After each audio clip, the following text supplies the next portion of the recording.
Hello students, आज हम EVS का जो हमने चैप्टर नंबर 3 फॉरेस्ट शुरू किया था।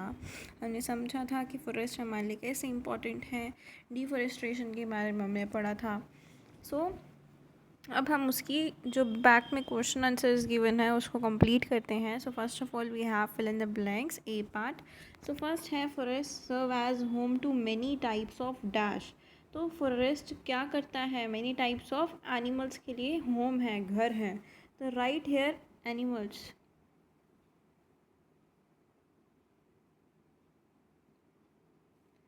Next, forest absorb large amount of dash gas. Forest कौन सी गैस को एब्जॉर्ब करता है? Carbon dioxide.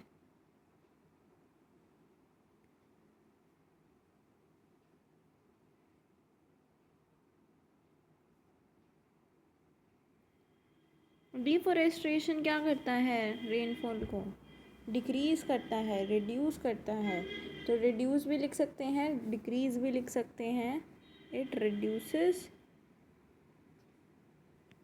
rainfall in the surrounding areas. Dash is a large bird sanctuary in Asia. तो बर्ड सेंचुरी एशिया में सबसे बड़ी कौन सी है? Bharatpur bird century.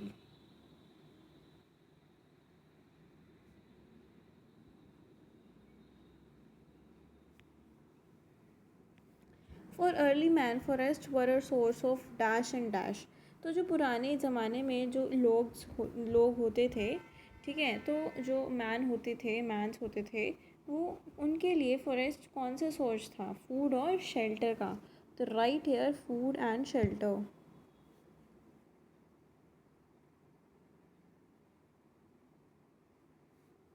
नेक्स्ट है match the following. So first is resins. Resins क्या होते हैं? पेंट को रेजिन्स बोलते हैं। फॉरेस्ट क्या होते हैं? फॉरेस्ट सॉइल कंजर्वेटर्स होते हैं। डिफॉरेस्टेशन का क्या मतलब होता है? Cutting down of trees. Ashwagandha क्या होता है? एक मेडिसिनल प्लांट। गम्स क्या होते हैं? अधेसिव्स होते हैं। अब है tick the correct option. The leaf use to make disposable plates. किससे बनती है लीफ? डिस्पोजेबल प्लेट्स किससे बनती है? रेका नट लीफ से बनती है। डिफॉरेस्टेशन से क्या होता है? सॉइल इरोजन भी होता है, रेनफॉल भी डिक्रीज होती है, फ्लड भी आते हैं। तो हम इसमें लिखेंगे D, all the above. B wax हम किस चीज़ में यूज़ करते हैं? बी वैक्स हम अधेसिव में यूज़ करते हैं और मेडिसिन में भी यूज़ करते हैं। तो राइट सी पार्ट को आपको टिक करना है, medicine. Which of the following is not a forest product. इसमें से आपको ये बताना है कि फॉरेस्ट प्रोडक्ट कोई सा नहीं है। तो गम भी हमें फॉरेस्ट से मिलता है, टिम्बर भी हमें फॉरेस्ट से मिलता है, अश्वगंधा भी हमें फॉरेस्ट से मिलता है, लेकिन कैरोसिन ऐसा प्रोडक्ट है जो हमें फॉरेस्ट से नहीं मिलता। तो हम इसमें कैरोसिन को टिक करेंगे। If forest disappear the amount of, अगर फॉरेस्ट डिसअपियर हो गई तो हमारे जो एटमॉस्फेयर है उसमें क्या होगा? कार्बन डाइऑक्साइड की जो अमाउंट है वो इंक्रीज़ हो जाएगी। ठीक है, तो इसमें हम लिखेंगे carbon dioxide, C option, in air will increase. Next है D part. Answer the following questions in brief. Name any 4 products that are obtained from forest. Forest से हमें 4 प्रोडक्ट्स कौन कौन से मिलते हैं? वुड, टिम्बर, ये सब फ्यूल, ये सब आपको इसमें लिखना है। Why do some man cut trees. जो लोग होते हैं वो ट्रीज़ को कट क्यों करते हैं? क्योंकि उनको अपना अपना वो बिज़नेस में, कोई बिज़नेस के लिए यूज़ करता है, कोई अपने घर बनाने के लिए, कंस्ट्रक्शन पर्पस के लिए यूज़ करता है, कोई वहाँ पे हाउस बिल्डिंग, एग्रीकल्चर के लिए यूज़ करता है। तो वही आपको इसमें लिखना है। What is the Gir national park famous for. Gir national park Asiatic lion है उसके लिए फेमस है।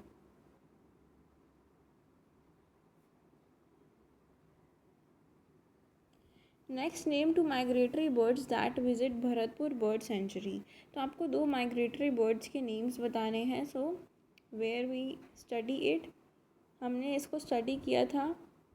माइग्रेटरी बर्ड्स कौन से बर्ड्स होते हैं?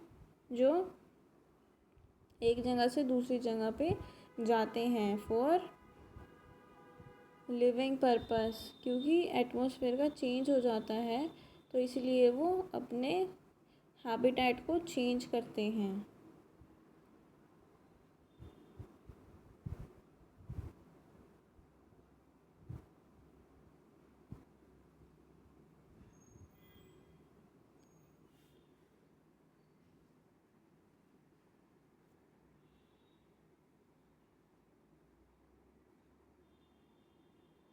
ये रहा सिबेरियन क्रेन्स।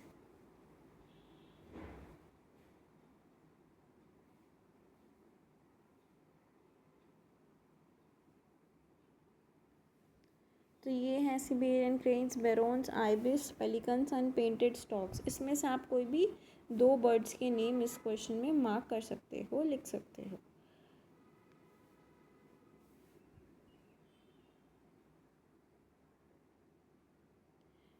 फिफ्थ क्वेश्चन है, what is the average temperature and annual rainfall needed for a forest to develop.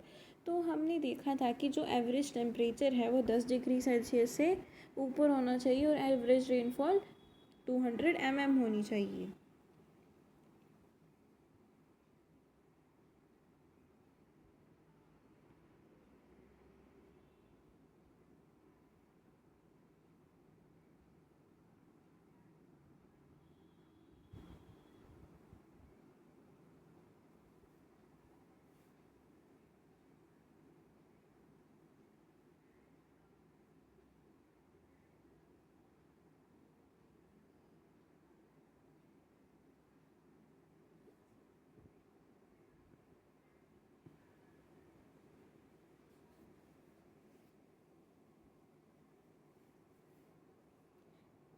ये है आपका answer, forest develop at places where the average temperature is greater than 10 degree से ज़्यादा टेम्परेचर चाहिए और जहाँ पे एनुअल रेनफॉल एटलीस्ट 200 mm तो हो, उससे ज़्यादा होगी तो भी it's okay. So it is the answer fifth question है ये डी वाले पार्ट का। ठीक है, अब हम चलते हैं ई पार्ट पे। ई पार्ट के क्वेश्चन आंसर्स करते हैं। So list 4 harmful effects of deforestation. तो आपको हार्मफुल इफ़ेक्ट्स बताने हैं डिफॉरेस्टेशन से क्या क्या होता है। हमने पढ़ा था कि डिफॉरेस्टेशन से रेनफॉल का डिक्रीज़ होता है, तो यही आपको इसमें से कोई भी any 4 you can write in your notebook. This is your E first. Okay,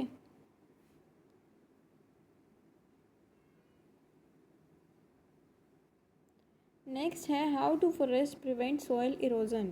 जो फॉरेस्ट होते हैं वो सॉइल इरोजन को कैसे प्रिवेंट करते हैं, तो यही हमें इस क्वेश्चन में लिखना है। सो हम देखते हैं हमें क्या लिखना है, क्यों सॉइल इरोजन को वो कैसे प्रोटेक्ट करते हैं, कैसे क्या करते हैं।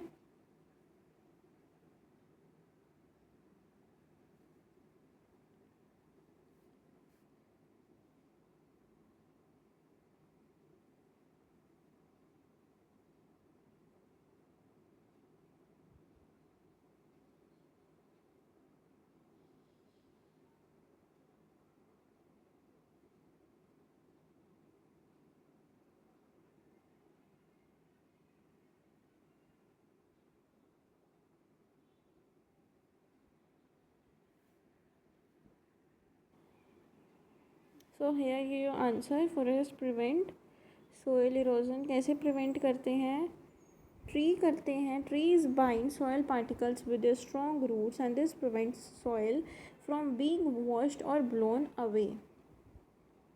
This is our answer E का सेकंड क्वेश्चन। ये जो आपकी पीडीएफ है, ये जो नोट्स हैं मैं आपको डिस्क्रिप्शन बॉक्स में ऐड कर दूँगी, you can see there. Next third question है, state the importance of forest to human beings. Importance बतानी है फॉरेस्ट की। फॉरेस्ट तो हमारे लिए बहुत इंपॉर्टेंट होते हैं एज वी नो। सो हमें इसकी फॉरेस्ट की इम्पोर्टेंस लिखनी है।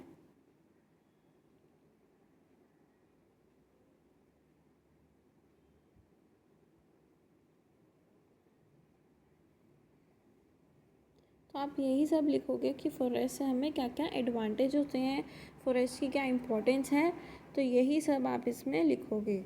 तो you can write it I am marking with orange pen ताकि आपको डिफ्रेंशिएट हो सके आराम से।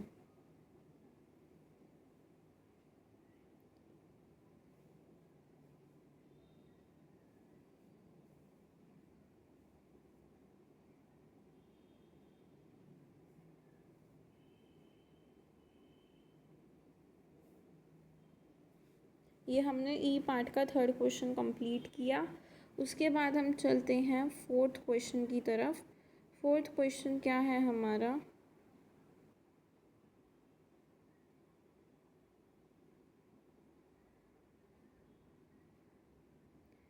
फोर्थ क्वेश्चन है, फॉरेस्ट को हम लंग्स ऑफ अर्थ क्यों बोलते हैं? क्योंकि वो कार्बन डाइऑक्साइड को एब्जॉर्ब करता है और ऑक्सीजन को रिलीज़ करता है। तो यही लिखना है।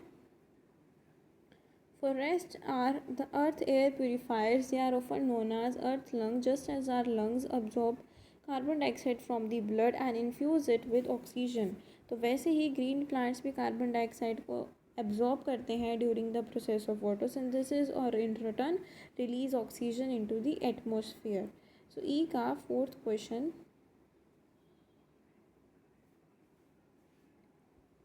चलो अब हम अपने लास्ट क्वेश्चन को देखते हैं। लास्ट क्वेश्चन है, हम फॉरेस्ट को प्रोटेक्ट कैसे कर सकते हैं? How can we contribute towards protection of forest? So देखते हैं हम अपने फॉरेस्ट को कैसे बचा सकते हैं। Bye planting more and more trees. ठीक है, डिफॉरेस्ट्रेशन, हमें फॉरेस्ट को काटना नहीं है। और जो बर्ड सेंचुरीज़ होती हैं उनको अच्छे से बनाना है, अलग से बना देना है ताकि वहाँ पे बर्ड्स एनिमल्स रह सकें, wild life centuries, bird centuries and ठीक है। जैसे through out the world many plants live in are disappearing fast that depend on forest for the way of life. तो फॉरेस्ट एंड कंजर्वेशन एक्ट के दौरान तो बहुत सारी ऐसी इनडिस्क्रिमिनेट कटिंग ऑफ ट्रीज़ हुई हैं जो कि एक पनिशेबल ऑफेंस है, एक्ट है। सो हमें क्या करना चाहिए? मैनी एरियाज़ जो हैं वो national parks, wild life sanctuaries में कन्वर्ट कर दिए गए हैं। क्यों? To protect the forest cover and animals that live in the forest. तो क्या नेशनल पार्क क्या करता है? एक रिजर्व लैंड होता है जहाँ पे बर्ड्स रहते हैं आराम से, अपना ह्यूमन से बच के रहते हैं, पोल्यूशन भी वहाँ कम होता है। और सेंचुरी भी एक रिजर्व्ड एरिया होता है जहाँ पे बर्ड्स और एनिमल्स प्रोटेक्टेड रहते हैं हंटिंग से। सो ये आपको इसमें लिखना है।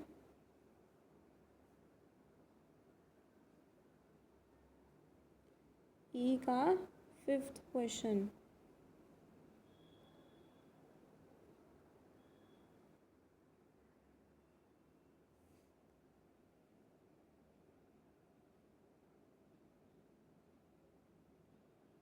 तो हम ये भी लिख सकते हैं कि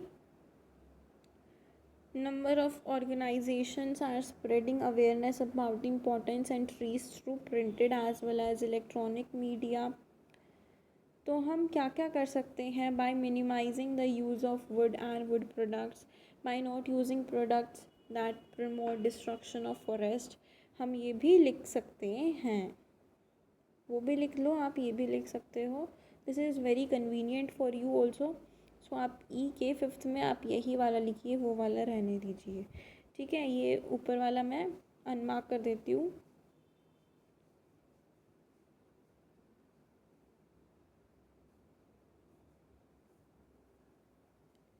और you have to write that वाला। ठीक है, the given below is your answer number fifth. So हमने इसको अच्छे से कंप्लीट किया है इस चैप्टर को। आपको कहीं भी डाउट आ रहा है, कहीं भी दिक्कत है तो आप मुझे डाउट्स कमेंट्स में बता सकते हैं। ठीक है, तो मैं आपको अच्छे से समझाऊंगी। कोई भी कहीं भी आपको किसी भी पर्टिकुलर टॉपिक में कोई भी डाउट है तो you can ask me, you can talk me. So till the next video comes, stay tuned for the next video. तो जब तक दूसरी वीडियो आती है चैप्टर नंबर हम फोर्थ जो है वो पढ़ेंगे। तो till then stay tuned for the next video. आप अपना ये चैप्टर कंप्लीट कीजिए। So thank you.